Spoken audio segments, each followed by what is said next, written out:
Alright, that took a little bit longer than I thought. Alright, so the choice was to buy an engine or not. And if we do, we run almost completely out of money. So let's not. Let's instead buy one of those candles, buy one of those flares.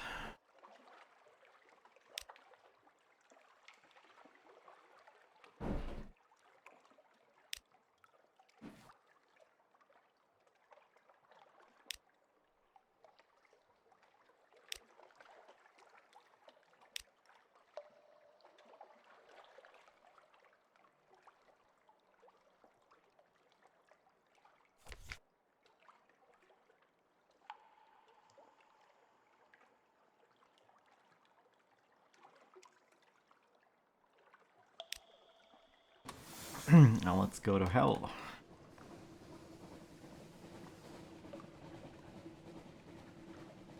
Alright, so the plan is to go... We're gonna hit this one again, we're gonna hit this one again. I think these three are very promising. Probably worth doing.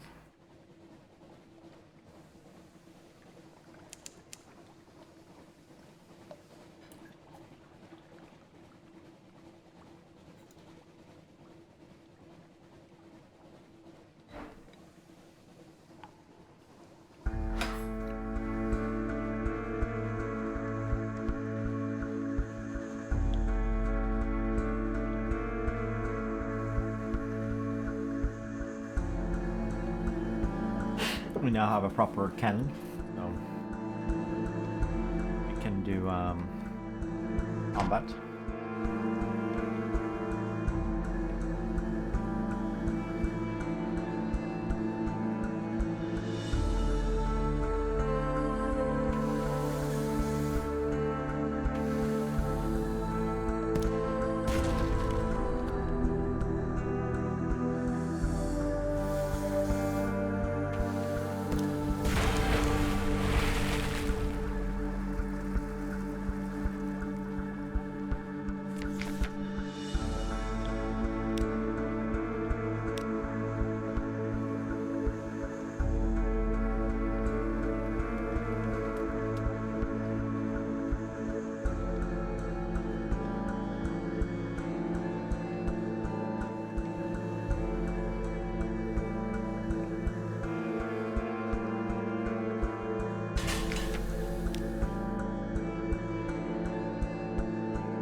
I'll look away for 1 second.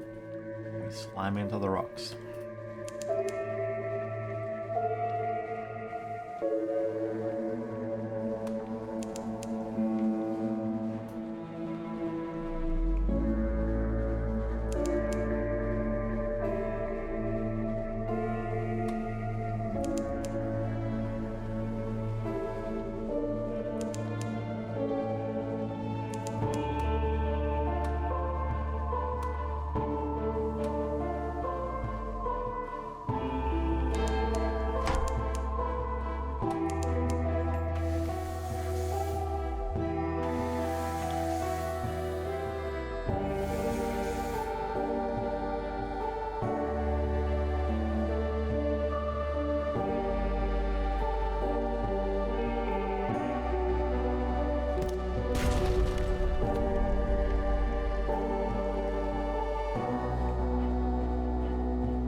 what they saw. Gain 10 terror. I succeeded. I got 20 XP. Ah, that's pretty bad.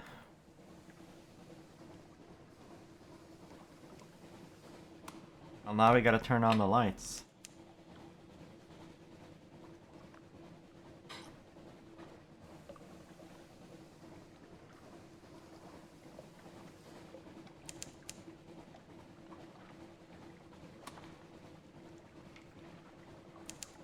Oh, there's no point turning on the lights inside the cloud, actually.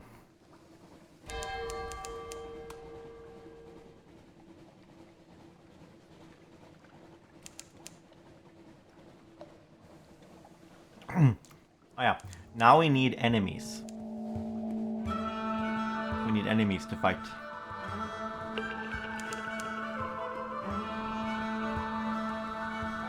There's one.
Dark drop coffee beans.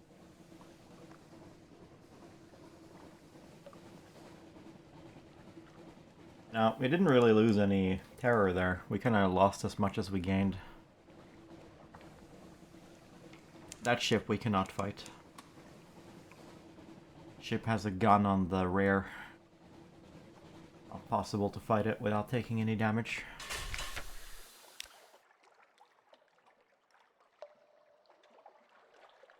Irrepressible Cannoneer.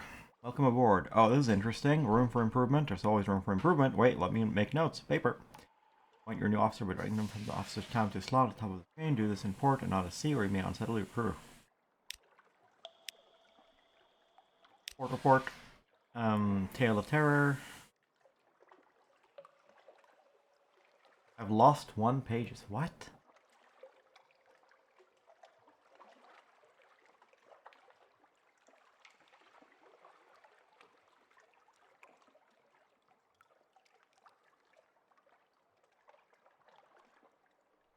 What?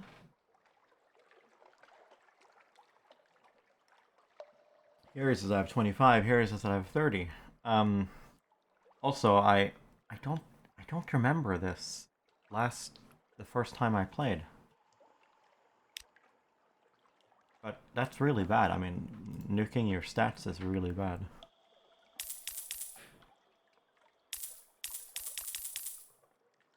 Alright. Now we have more than enough fuel for a while.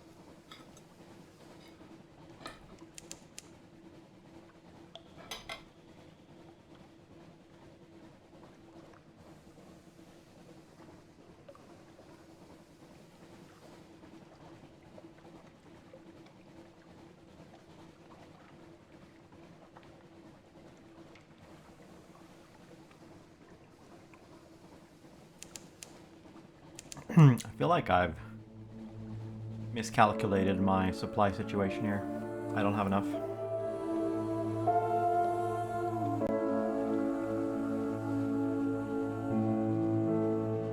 I guess if we kill enough pirates, we do have enough.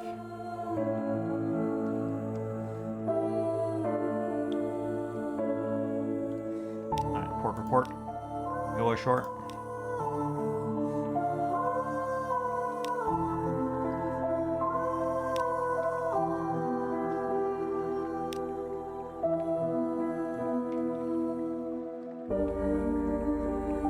We chose frog last time.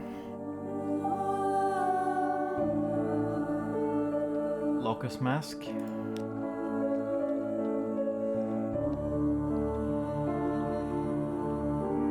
Oh, I didn't read the details. All I know is I'm here for money.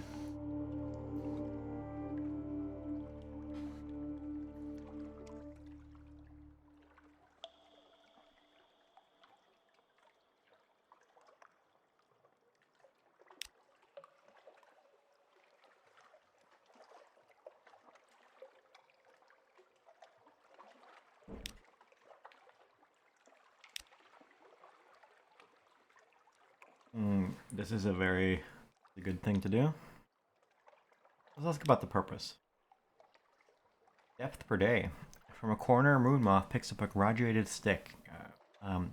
Shows you how a person standing at the end of the room may dip the stick into the water and use it to measure the water level at a pre-selected point, and how the measurements are compared with measurements written on the calendar. The water level does not match the calendrical position, and an assembly of pipes and drains is used to adjust it. It used to be, says the moth. The water rose and fell of its own accord. The people before wrote down the height it reached. Now the water is still, but thanks to their actions, we can replicate the rise and fall so that it's still to be pleasing to the god of flood. Wow. Completes this explanation with a half body bow towards the statue of the ram deity. Study.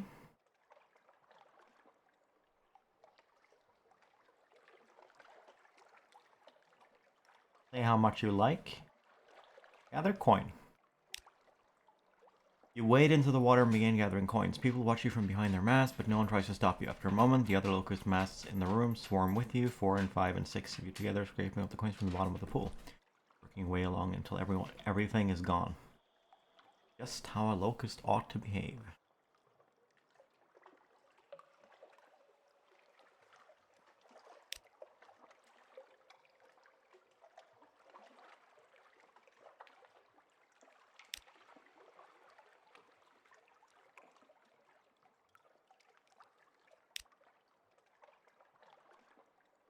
Visit the house of the chief geometer. Alright, bring fresh candles. Gift is suited to him personally. One can see this by the way that he hesitates regretfully, or he performs the rejection that etiquette requires. It's thoughtful, but it's not the gift of moth to cobra. Therefore wrong. Ah, we need to be bat and give the candle.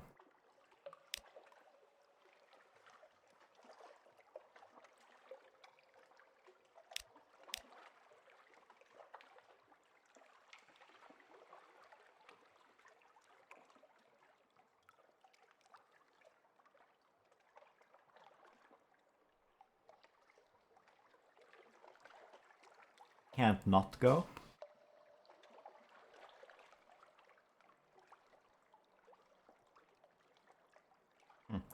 And you don't use it up.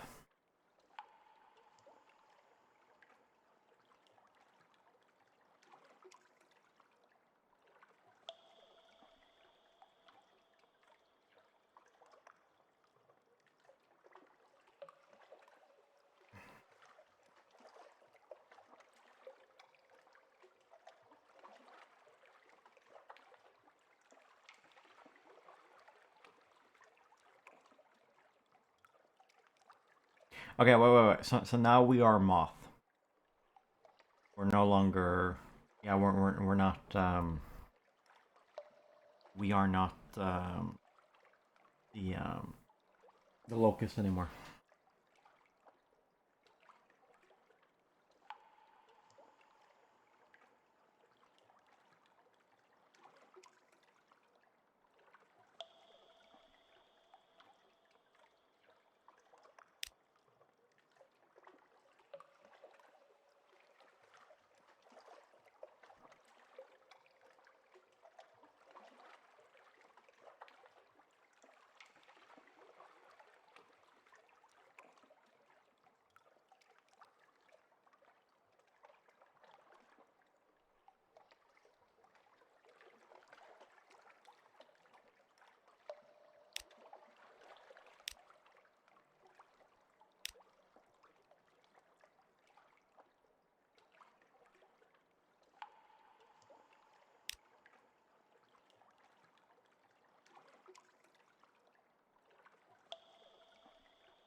Ah.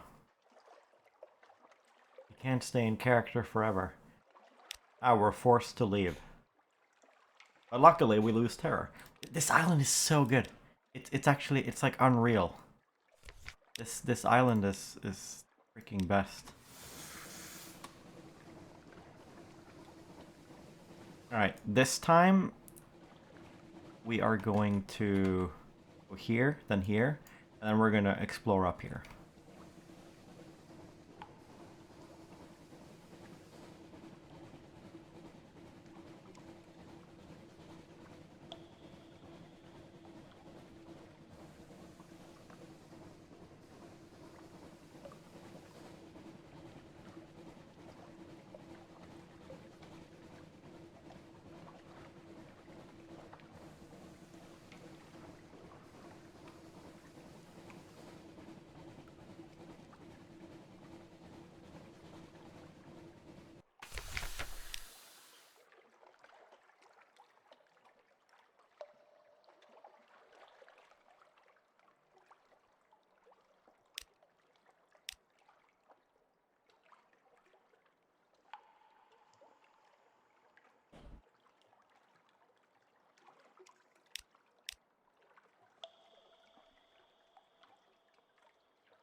Recent news for wine.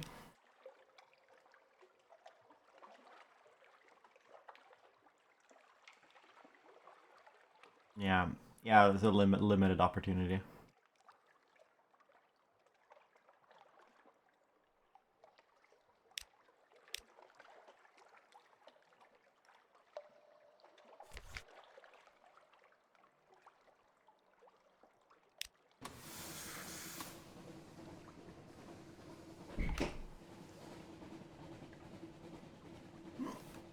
But even though it is limited, I mean, it's still good to do it.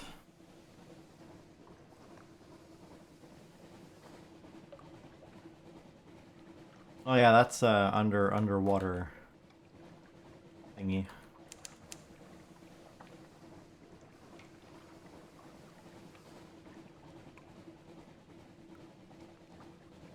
Terror, you see, if it's red, it goes up very quickly.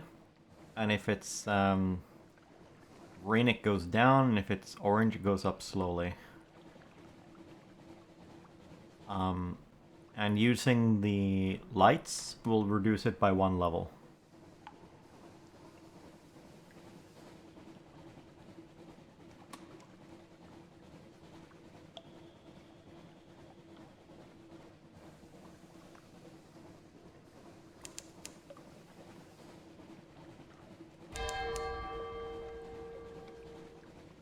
Alright, so this thing is pointless.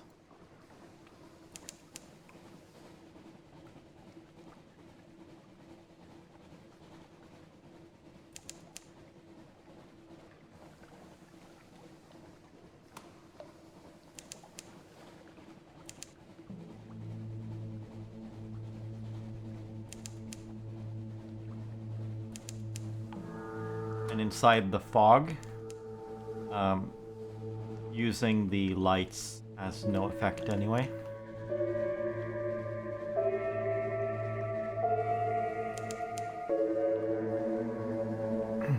I suppose you're supposed to avoid the fog, actually. I suppose the fog exists to encourage you to take different routes. The fog is random.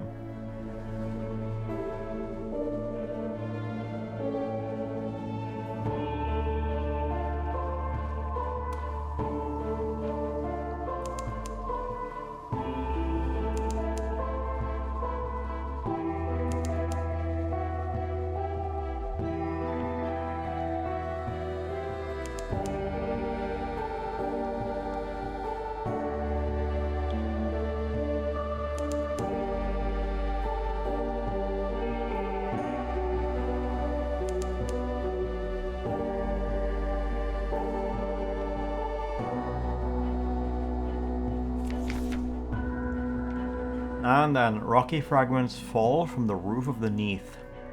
Decks of older ships are pocked with scars. The sound is one no landlubber knows and no sailor will ever forget. This one has smashed the glass of a deck binnacle. Ill omen, one sailor cries. The god on the roof, Storm, is angry. Storm, one of the three nameless gods of the sea, an absurd superstition. Make a sacrifice. In the story, Storm is the noisiest, angriest, and least reasonable of the sea gods. Better not take chances.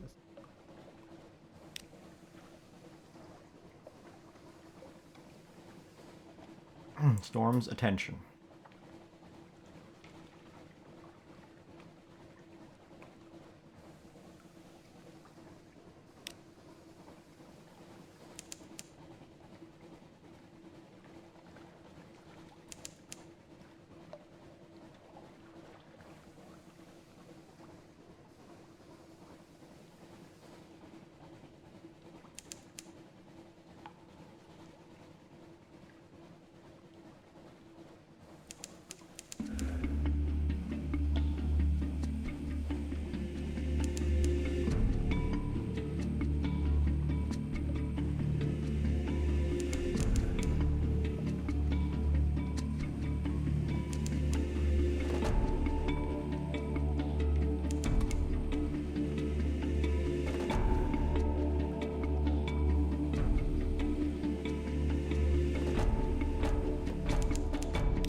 Near the land, terror is one level less, and inside the lights, it's also one level less.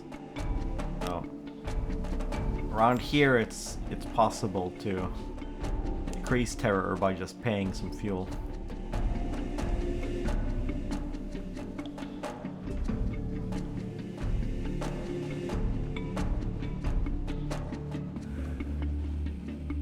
Just turning our light on about half the time.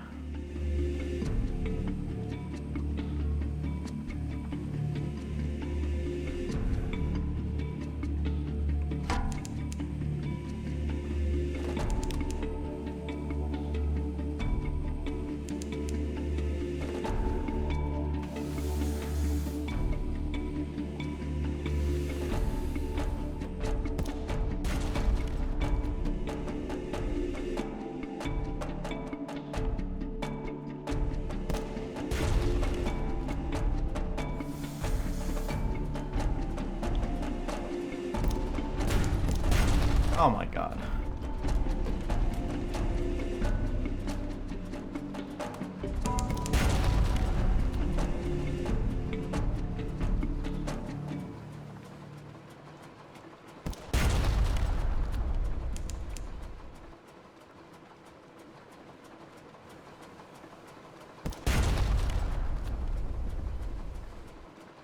$75 terror.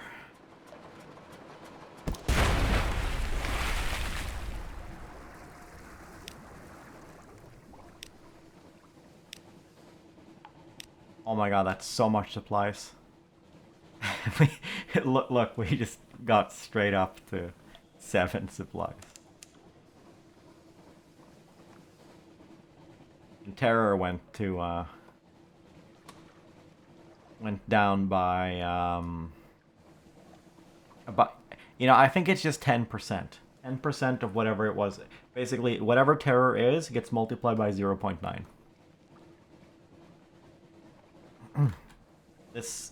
This area is amazing.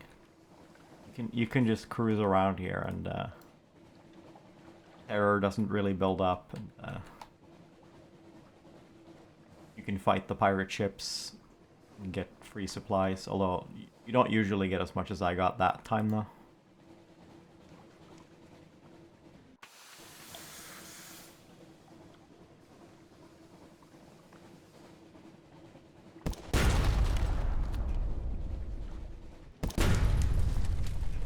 Keep fucking up. You're supposed to... It's supposed to be possible to fight these guys without losing any hull.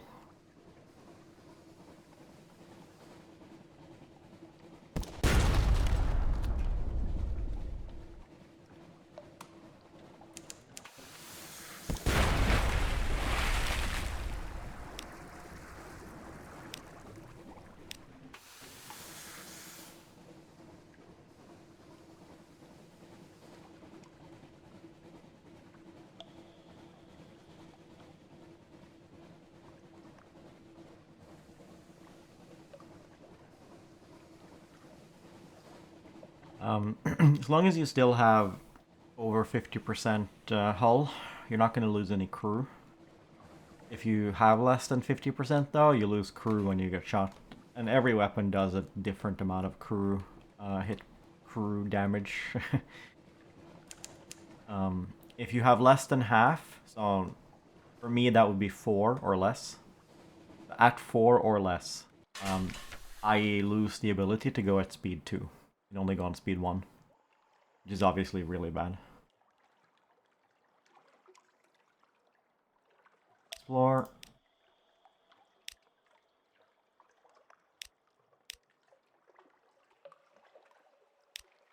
Rumors of the pirate poet. Let's read that actually.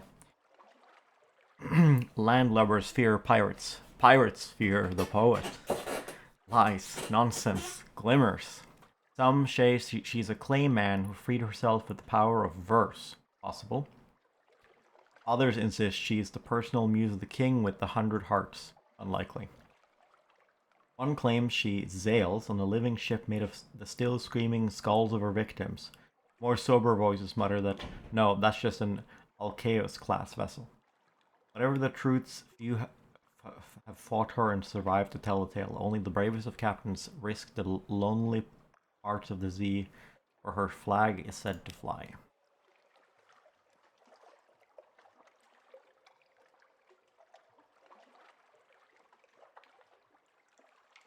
Gather intelligence.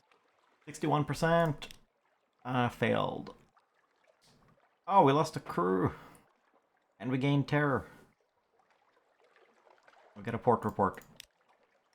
If you succeed, I think you get a port report and you get a we'll call it a strategic intelligence.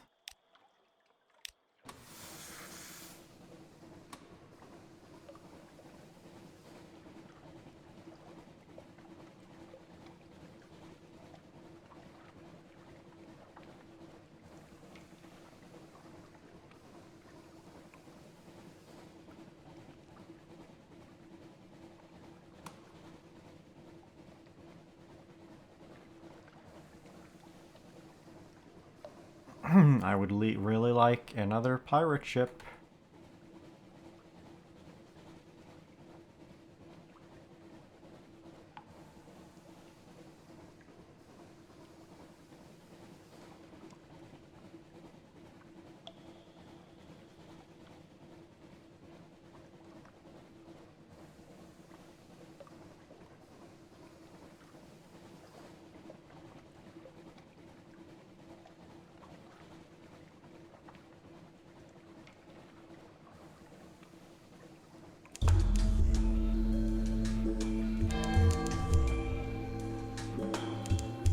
Moat Isle.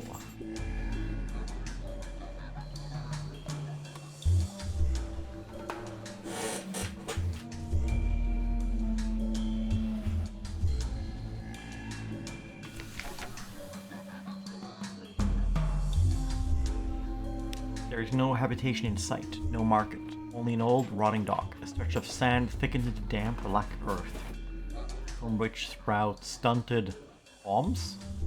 Not quite. Tall fungal growths with frond-like caps, as if someone had sculpted the idea of a tree from a mushroom.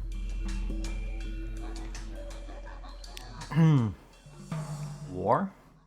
As you step onto the quay, you hear clamor, shouts, and shouting, and shooting. You can see off in the distance smoke rising from beyond the hill, dots of fire flecking the horizon. Two tiny figures stand a little further down the quay, unmoving as if awaiting your approach. A literary interlude. The following is an extract from the popular Diary of a Sea Captain, from London to Irene and what we did there before we arrived. Washed ashore on Mutton Island and subsequently serialized in the unexpurgated Gazette, the author's identity remains unknown. Tale of Pigmoat Isle, in which a delegation is made, a choice is presented, war is declared, and the most singular treasure is sought by all, and a new empire is founded with tooth and claw. This is a backer reward.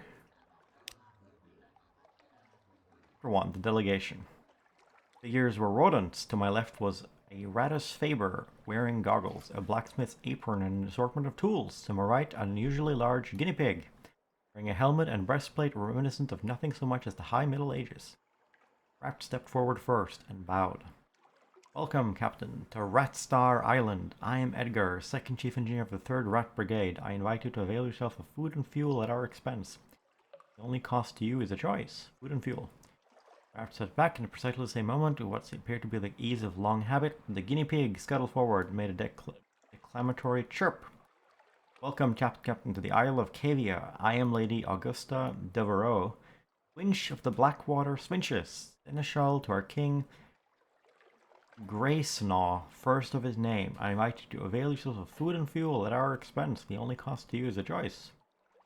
Drew stood at attention, looking at me expectantly. The engineer. I asked the chief engineer to elaborate. He looked at me for a long, measured moment before speaking gruffly. We came to this island to make a home for ourselves away from London.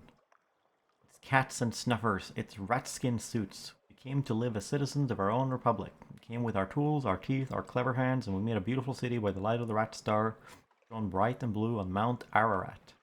The chief engineer nodded towards the distant hill. One day we braved the depths of the chicken woods, and from the top of Mount Ararat we plucked the rat star to be our light, our beacon.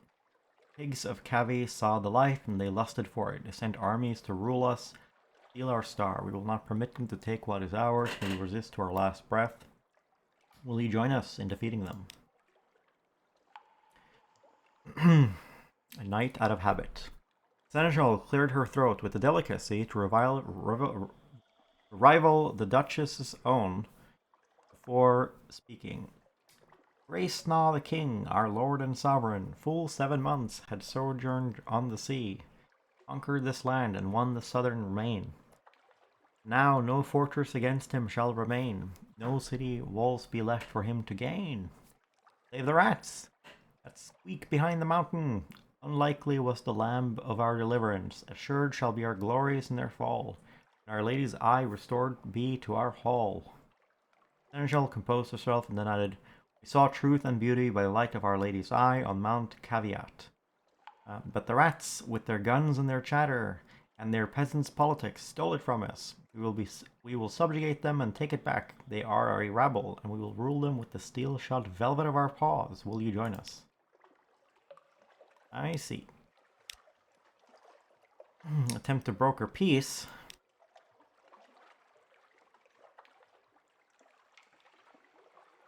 Yeah, remarked the chief engineer. You're obviously much cleverer than us. Oh, much, murmured the seneschal. You clearly know us much better than we know ourselves. Frankly, idealism will not help here. Right. We randomly choose the rats. A friend to rats. I extended a finger to the chief engineer, who shook it grimly. The seneschal hissed and chattered her teeth in disgust, but kept her distance. You made the right choice, said the chief engineer. Let me show you around.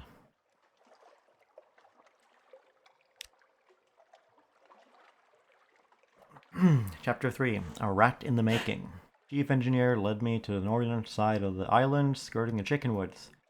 Passed through a number of what can only be termed checkpoints as fierce-eyed rats shouldered their derringers and saluted the chief engineers. Soon we came upon a small colony, smaller than some of the infestations I had encountered in London flats. Perhaps only 50 Ratus Faber altogether, working diligently to fortify their side of the island. First thing I noticed was a brilliant light beaming out from a stump of chickenwood about 6 feet high. It bathed the whole settlement in a clean blue glow, and it was almost too bright to look at. In its light I could see several raised mounds of earth, suggesting shallow tunnels. Efficient fishing operation was set up by the water, an albino rat mending nets while others stabbed sharpened sticks into the waves. Further inland was a barracks, where a sergeant barked drills at a small squadron of fighters. My arrival drew attention, and several rats paused in their work to look at me curiously. Welcome to Murinia, the chief engineer, voice warm with pride. It's not much to look at now, but it will be once we've rousted the cavies. Take a stroll around while I summon the war council. That he vanished into one of the mounds and left me to explore. These are the barracks. The drill sergeant appeared to be sizing me up. Were the few rats around here really all she had to launch an attack? We were fighting impressive odds. I approached the drill sergeant and went as far as to salute her, which earned me a grunt of satisfaction. The sergeant dismissed her troops and offered me a bit of chickenwood jerky to gnaw on. More of us below ground, she explained, but not enough. Cavies are bigger, and there's more of them. We're better with weapons, but haven't got the stuff to make 'em with. Most of us came here as stowaways and brought nothing but food, tools, and the fur on our backs. We can fish and we nibble the chickenwoods, but we can't make guns out of trees. The cavies came with their own steamer, and seem to have endless supplies. We raid them sometimes. There's still few of us, and we can never hold on to territory for long. But that's of no consequence. All we want is to be left in peace to build our republic. And the Red Star, she added thoughtfully after a moment. Of course, we want that too. I took a closer look at the Rat Star. An excitable-looking rat was peering at it through smoky goggles, switching her whiskers and making notes on what appeared to be real paper. Blue as a sapphire, but endlessly more brilliant. Not a star, of course, not really, but try explaining that to the others. The chief engineer doesn't want me to working too hard to convince them. Says it's better for morale. Just look at it, look. She offered me her goggles. I managed to work them over just enough of one of my eyes to see the truth of what she was studying. It was scintillac, but unlike any I'd seen before, blue as a sapphire, but more brilliant. Something about the clarity of its color was tremendously soothing. The chief science officer tittered with pleasure as I handed her goggles back. Probably one of those colors. Those of us who have been to the Cavi side of the island and lived to tell of it say there's plenty of glow there, plenty of bright in the water all around. Nothing like this. I took this from the island's center, Mount Ararat, only it's not a mountain, of course, any more than it is a star. Hollow, sweet water inside, and coral crawling all up the walls of it. Nothing that glows saves this. It's ours now, and no one can take it from us. I headed down to the beach. Whoever heard of a rat mending a net? Where the green billows played. An albino rat smiled up at me from his mending work, looking dainty and a little shy. Chickenwood floats, especially when it's dried out and sealed, so we're able to paddle out a bit and cast our nets. We come up with all sorts of things. Blind fish, crabs, sometimes a chunk of broken tentacle, but the fishing would never be so good without the Rat Star. I think it only draws good fish and keeps the scary ones at bay. I know the chief's science officer doesn't believe it, but I do. That light is our livelihood. I finished my exploration. Bells of the War Council rang. I was summoned. Chief engineer emerged from underground with a motley assortment of other rats. He introduced them as weapon experts, strategists, and field commanders. So you're going to help us beat the cavies? How exactly? Engineer distraction, and the LBs could use under the cavi ship and turn the tide in their favor. A very modest challenge. 76. Well, it's better, right? Weighed and found wanting. We pretended to take a rat hostage and approached the cavies as with a gift, demanding an audience with the seneschal. The battalion encircled us almost immediately. Their armor and helmets clanked as they purred and chattered amongst themselves. Well, well, said the seneschal, regarding me with that is supposed to be a smile. A reversal of fortune. How unlikely. I suppose you'll have no trouble slitting this savage's throat on our behalf. A fraction of a moment's hesitation was all the confirmation the seneschal needed. He did the ship, kidnapped, and half the party scurried to intercept the rats skulking aboard it, screaming war cries that curdled my blood. As for you, said the seneschal sweetly, thank you very kindly for this gift. I assure you it's most graciously received. More swiftly than I would have thought possible, the seneschal leapt into the rat I held, bound and sank her incisors into its chest. I escaped with my life, but found myself unable to forget how the rat screamed and writhed while the seneschal raised her face to me again, his liver gleaming obscenely in her mouth. Yeah, horrible. Alright, let's try again. Wait, and found wanting. What? Did it again? Alright, again. A questing beast. I dressed up one of... we keep trying this. We try the exact same plan. I dressed up one of me sailors in a mess of shabby cloth smeared with prisoner's honey. and instructed him to roll around in the black earth of the island. Soon we had a glorious mud monster sent crashing through the chicken woods towards the cavies. Distraction worked perfectly. The cavies diverted their force towards our makeshift beast, leaving the rats with very little opposition as they plundered the grounded ship. They returned triumphant, as did my Zailor, laughing, having led the cavies a merry chase. Within a few hours, the rats' diligence had resulted in the building of a remarkable cache of weapons with which they successfully routed their enemy. The rats, ever egalitarian, share their spoils in addition to the promise of food and fuel.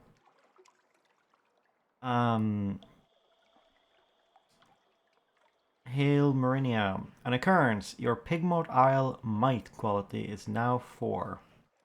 Civilization quality is now 5. Spirit quality is now 3. We have a one-time reward. Intellect. A lot of fuel.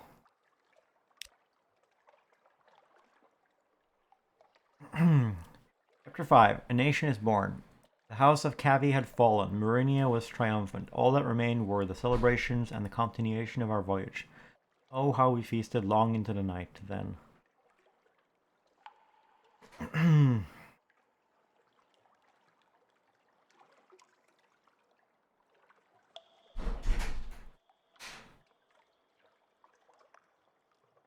Yeah, I interceded on behalf of the Cavies. They were crushed, defeated, and I could see their spirits broken without the light of the Rat Star to guide them. They needed an advocate.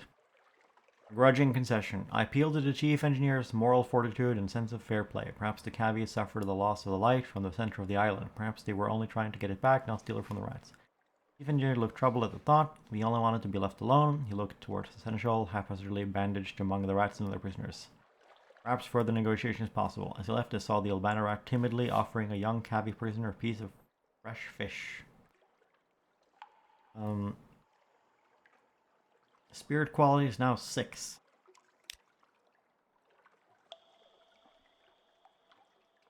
Alright, let's invite the rat.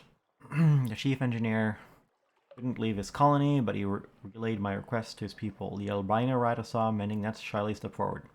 Good at fixing things, he said earnestly, and I'd like to see more of the world. I waited for him to gather up some effects and say goodbye to his family before accompanying him on board. Ah, that depletes one civilization. Ah.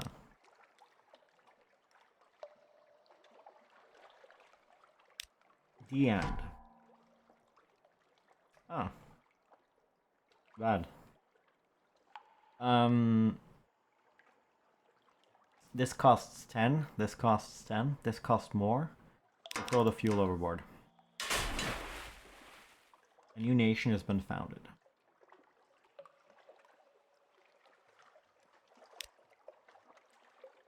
Whoa, what a epic meme.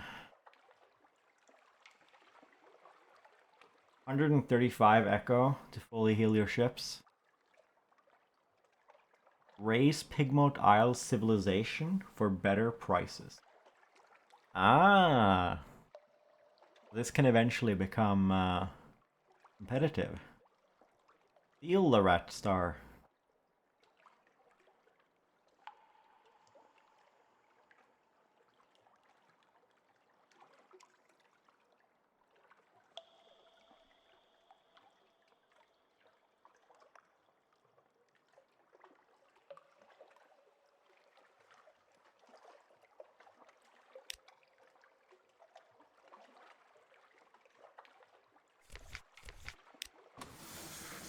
Yeah, what an epic adventure that was.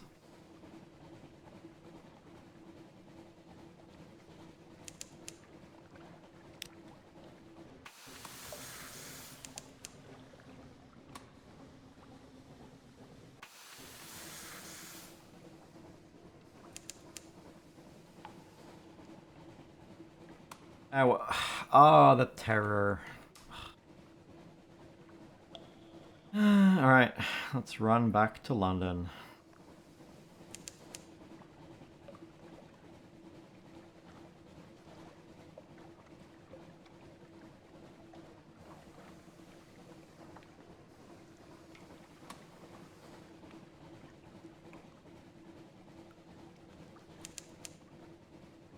Yeah, we just need to run back to London.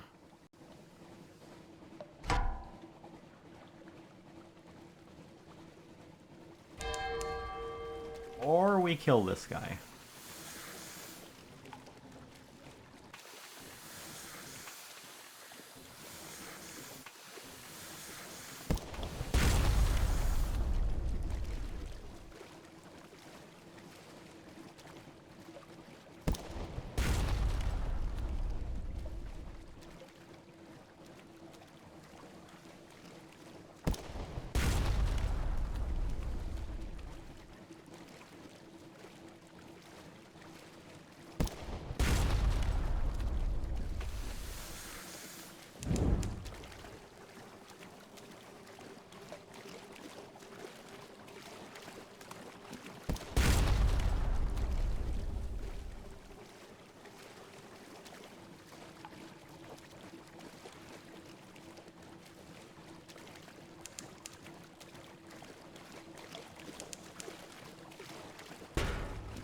Oh my god.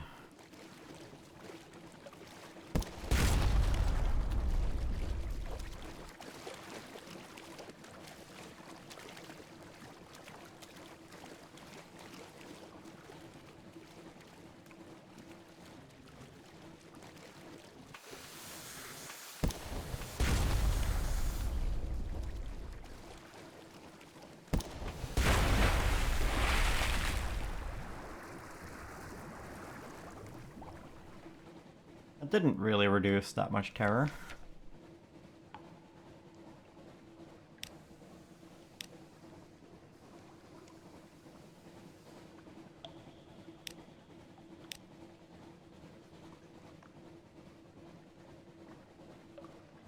We just gotta go.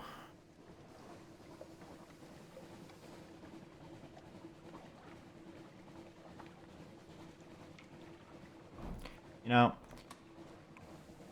we're already at like 75 terror, so or we're already over 75, so probably nothing too bad can happen, so we can just turn the lights off. Because it can't get any worse. Unless we get to 100. Which is not going to happen.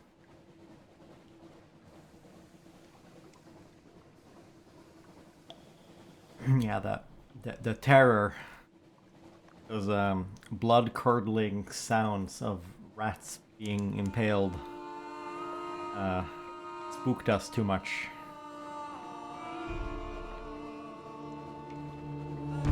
We gotta go home.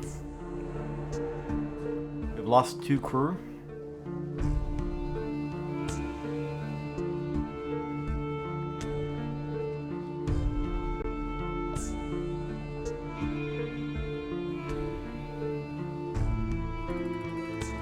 We have so much fuel now that we don't actually need to go to hell.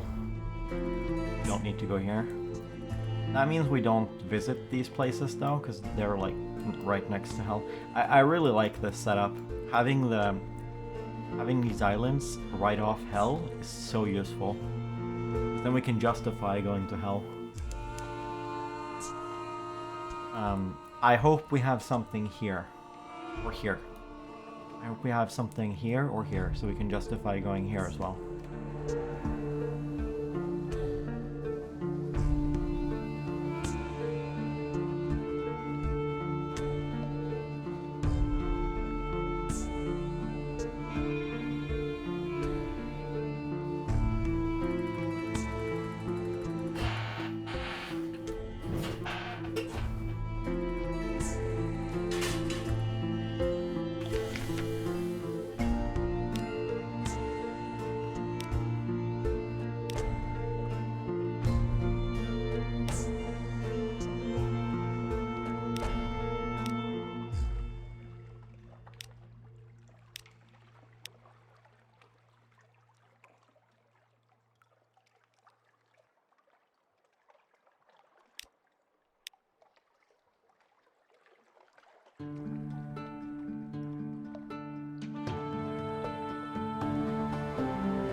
You might run into trouble or romance.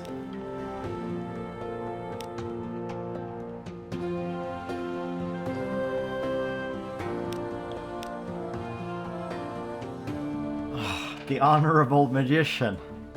Hong Hong.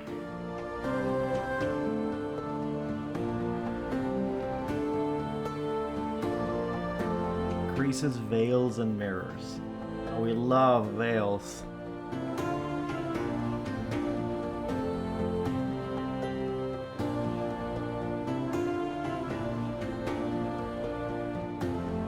Veils and fuel efficiency. Oh my god.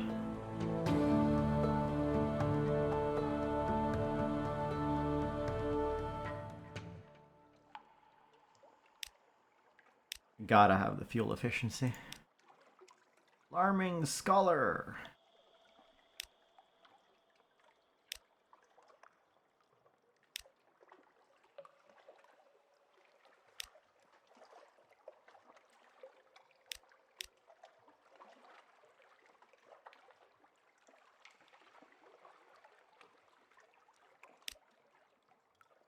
Gain 3 crew. Really bad. Oh, we shouldn't have done that.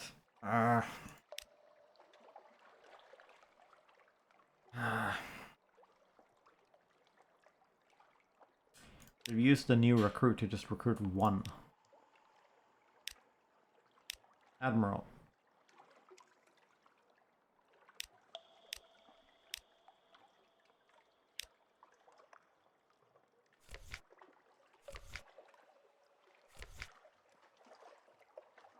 We have so much cargo.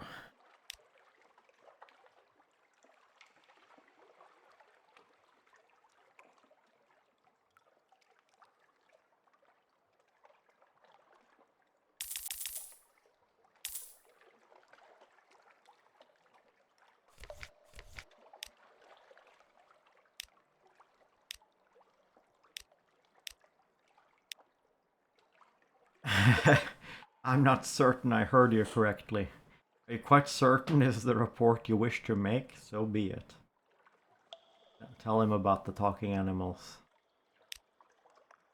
Iron Republic.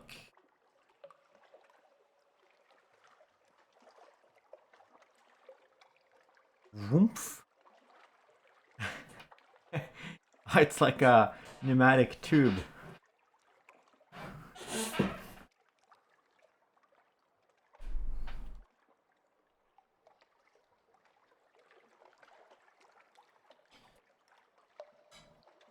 All right. So these port reports don't give you money, but they supposedly deplete your pages. At least it says so in the tooltip. Island of Cats. Money, lots of money. Visage, lots of, oh, it's so, oh my god, it's so good. Unreal how good that hell route is in this version of the map.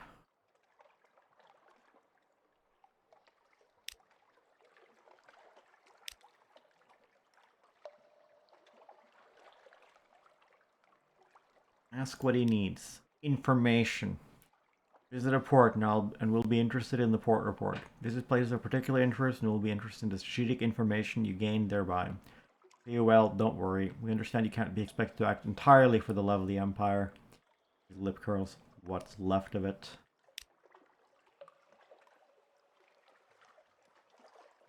Ask if there's anything in particular he needs. Speak to our agent here and return. We'll see that you're rewarded. Which is the port below you from report to London. You can check the details in your journal at any time. Retrieve strategic information from the Chapel of Lights, somewhere northeast of London.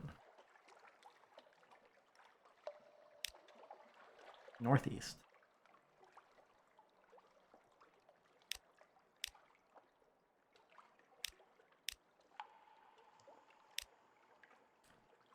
Okay, northeast.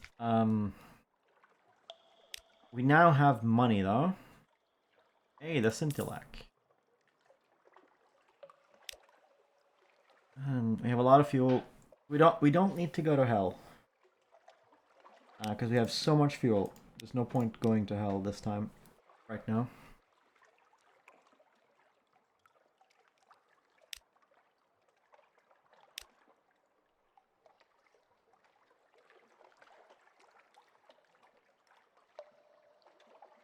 do we want a better engine?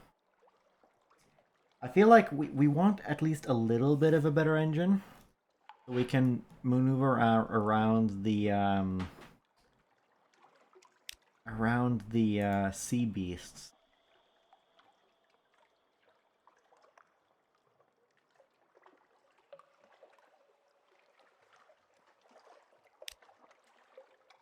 Alright, so we should at least upgrade to this one. Well, upgrade, I mean, change.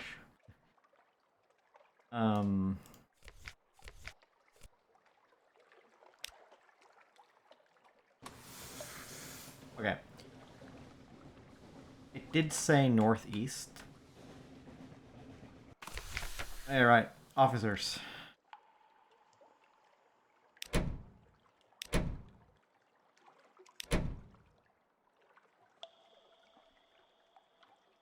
Iron 1, iron 8, that's a lot more iron.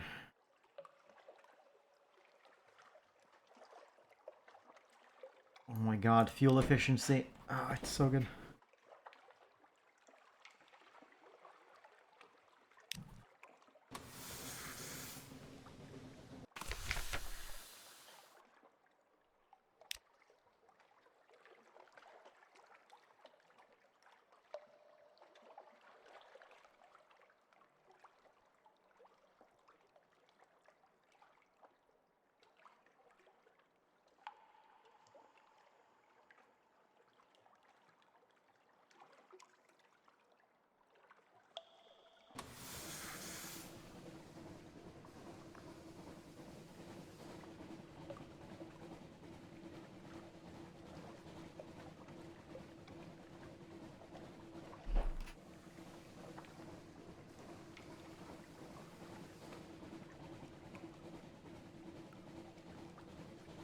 Alright, I'm gonna fly by Hunter's Keep, and then I'm gonna go to Guider's Mount. And then we're gonna go up.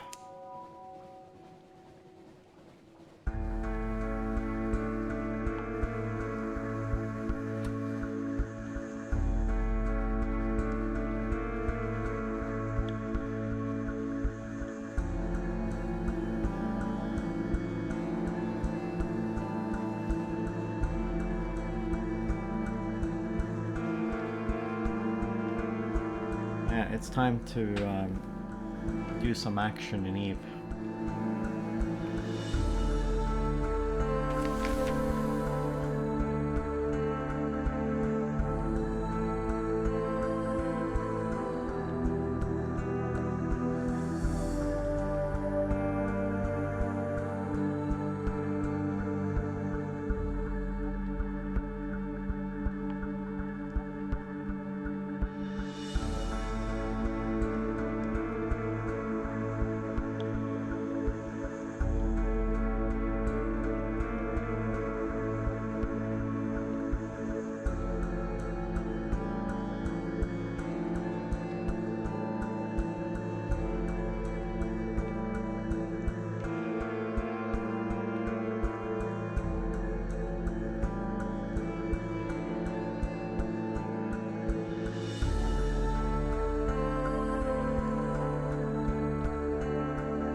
And finally, it's Phoebe. Phoebe is soft-voiced, watchful, unpredictable. Phoebe has a story to tell, of two lovers parted by water, of a raven that carried messages, of a fragment of the moon. She beats time on the table as she speaks, as if to a song only she can hear. Effect is hypnotic. Your attention drifts out through the skylight of the dining room to the false stars glittering on the roof of the cavern. Drift like a puffball spore. The Untersee simmers below. Islands lie like mineral specimens on black velvet. Ships bob like wood chips between the islands. Vast spined things pulse in the depths. There's a scent like the scent before a storm. Storm came, says Phoebe quietly. Everything changed. Somewhere in there, you finish the last course. Howling maid reluctantly serves cheese and Bath Olivier biscuits. Right.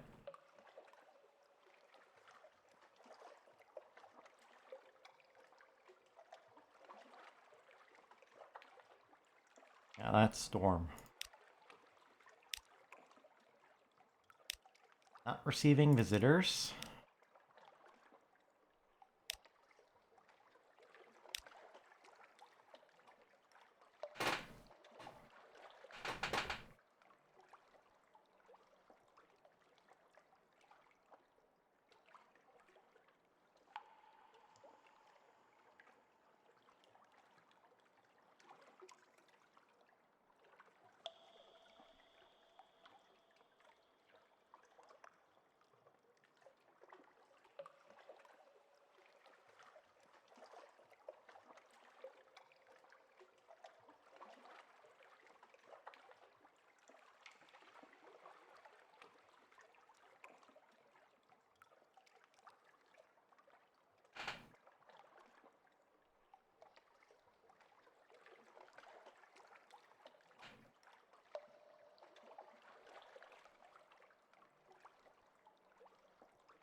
Yeah, I think Fenris here wants to be walked a lot.